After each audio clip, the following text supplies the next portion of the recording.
I'm here with Bubba, Pauli, and Scotty Wennerstrom. Is that right? How you guys doing, man? Good. Good. So you're all healed up from Hawaii. Yeah. So what's the program? Tell me what you guys got going on here. So this is the International Supercross Race Team. That's our official team name, but TXS, the production's the main sponsor of our program. I don't like to say privateer program, but we are essentially a privateer program. I started this team a couple of years ago with Michael Kaiden. Started just kind of collecting sponsors and putting them together with different riders and stuff to, change the way the privateer is kind of presented in the pits. Let's give ourselves a good team image and try to be as professional as possible and give ourselves the best resources we can by working together and being professional. So this is where we're at. Yeah, don't get me started. That's another thing that I always talk about is Feld. And you see the article I wrote the other day? I wrote about what if the NFL just told Tom Brady, hey, you know what? We give you plenty of exposure. We don't need to pay you. Come on.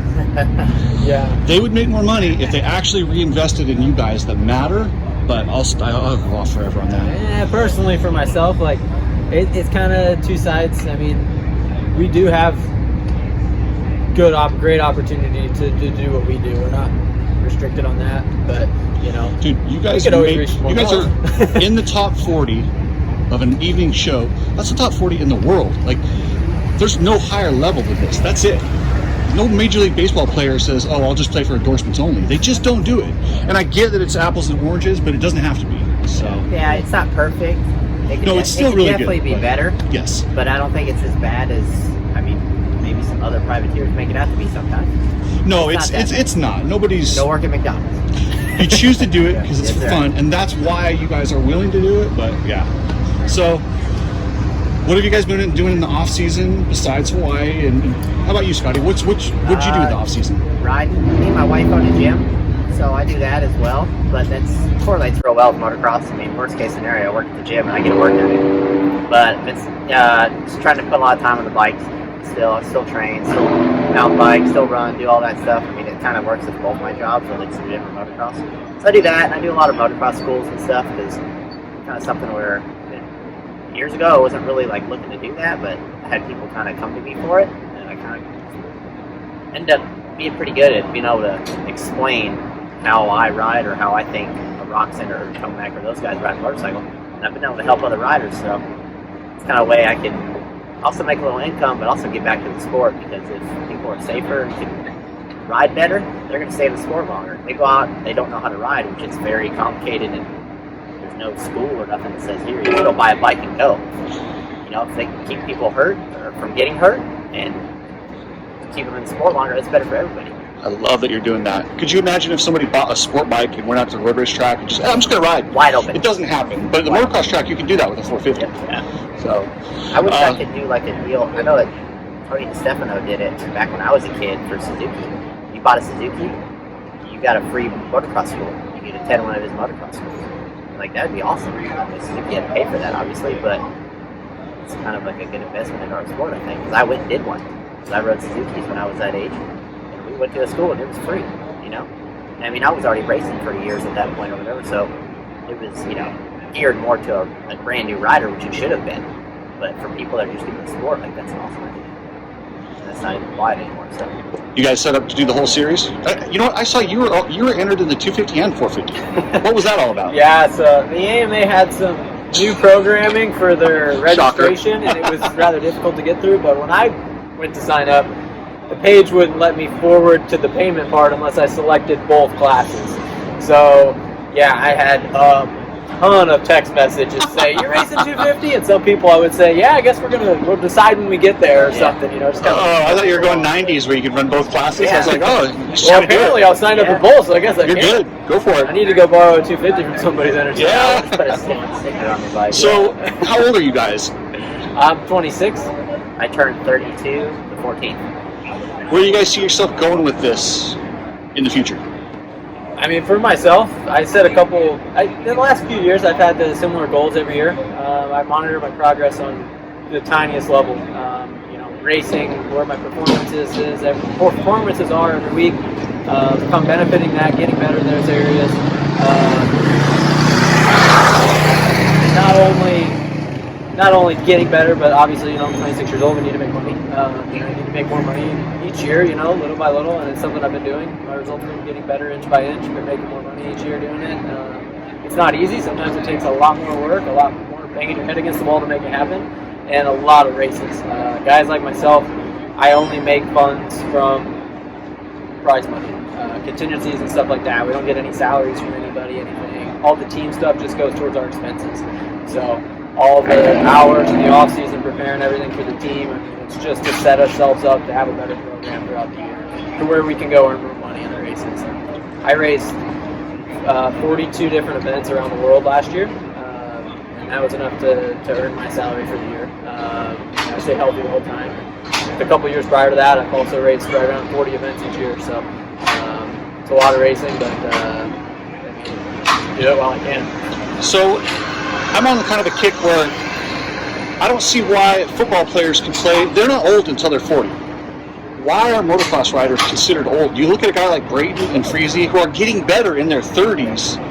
Do we have it wrong, or is it just because you ride 42 races a year and you're injured, or what do you think? I mean, you're older than I am, so I'll let you touch on that a little bit. But you're still young at 32. A lot of them are physically good to keep going, but maybe they're mentally, like a Dungy that's won everything, or a Villapoto that's won everything. I can kind of see where they're like, man, like, what else am I going to do? I've already won motocross nations. I've won every championship that I've tried to win, at one point. You don't win every year, but they've ticked off those goals, so they want something new, or else, new goals, new challenges. Anybody that gets to this level in a sport like this likes to be challenged. So they go look for something else. Money might not, they might be financially set, for, good after winning all the championships. So then you got someone like Reed who, like, he's his own character. But physically, you should be able to, right? Like there's nothing. There's nothing about the sport I personally think of what I've experienced the last couple of years. Like my mid-20s now. And you've been getting better and better. Yeah, like I said, if I'm not measuring my progress season by season, race by race, day by day, then what am I doing out here? I need to find wins in little areas to see myself getting better in order to keep doing it. But the mental stress, the better you get, the more you have on the plate, the more people are pulling you left and right. I mean, and what we do, we don't have a team on the field with us, carrying us if we're making a mistake. It's us. And the stress is higher than I think any other sport, for sure. I'm experiencing that more the last couple of years, especially, being a team owner now.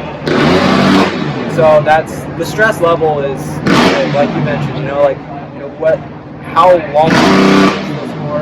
I wish it wasn't like that, but, like I said, Reed's a special character. He goes and a lot of guys that have done it like he's done it, from being a champion, pushing his way through his own program. So hats off to that guy for sure.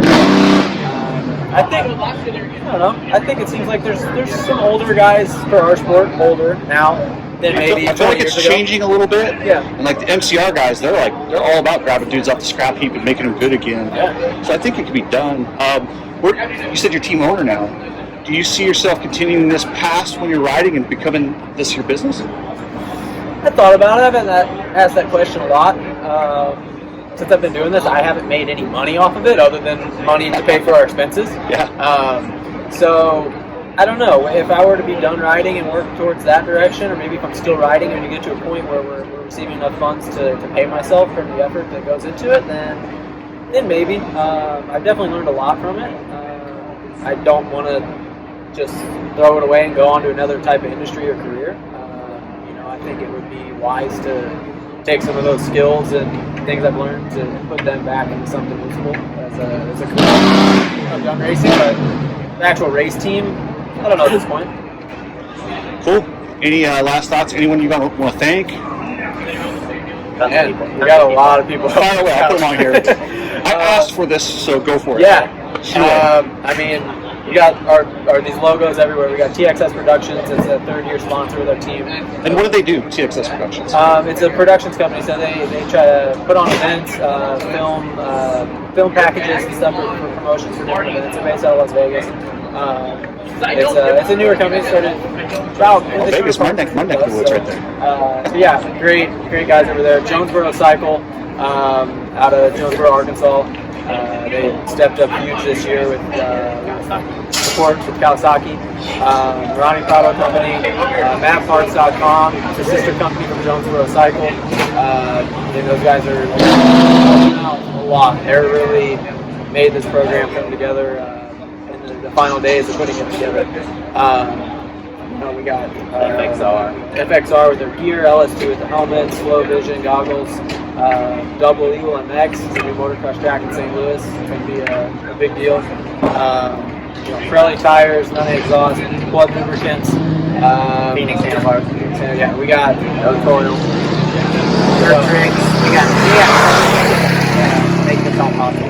As the season goes on, we'll get better at instantly naming off the sponsors. But Okay, like I said, your privateers, you guys, that's how you earn your money. I like to give those guys credit. Oh, sure. So appreciate it. Thanks, guys. Yeah, thank you. Thank you, man. Good luck, man. Run.